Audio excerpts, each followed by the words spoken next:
korang. Hari ini sekolah saya ada buat program. Jom masuk. Pada hari ini, sekolah saya akan mengadakan majlis khatam Al-Quran dan iftar perdana. Jadi, saya akan temubual beberapa orang untuk bertanya pendapat tentang majlis ini. Jom. Marhaban ya Ramadan, marhaban ya Ramadan, marhaban ya Ramadan. Ramadan tiba, Ramadan tiba, Ramadan tiba.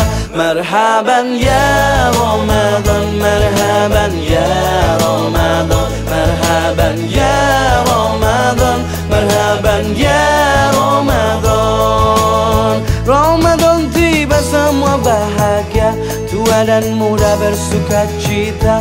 Bulan ampunan, bulan yang berkah, bulan terbebas api neraka.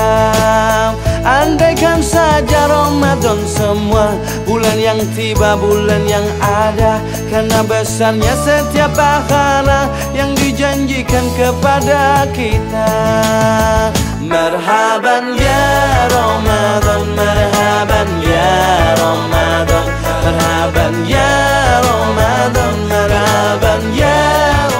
Okay, boleh beri sedikit ucapan untuk warga SMA sempena Ramadan dan Hari Raya yang bakal tiba. Terima kasih kepada semua yang hadir. Selamat Hari Raya, Aidilfitri, maaf lahir dan batin. Nak pergi balik kampung tu hati-hatilah, jaga diri semua.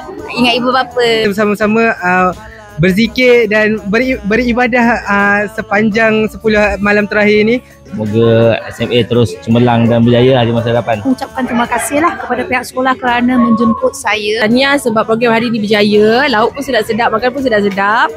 Mana yang terkurang harap maafkan.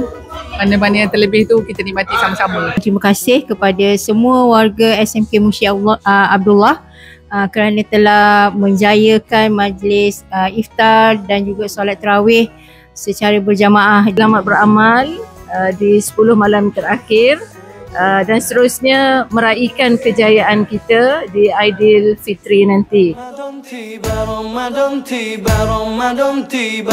Marhaban ya Ramadan, marhaban ya Ramadan, marhaban ya Ramadan, marhaban ya Ramadan.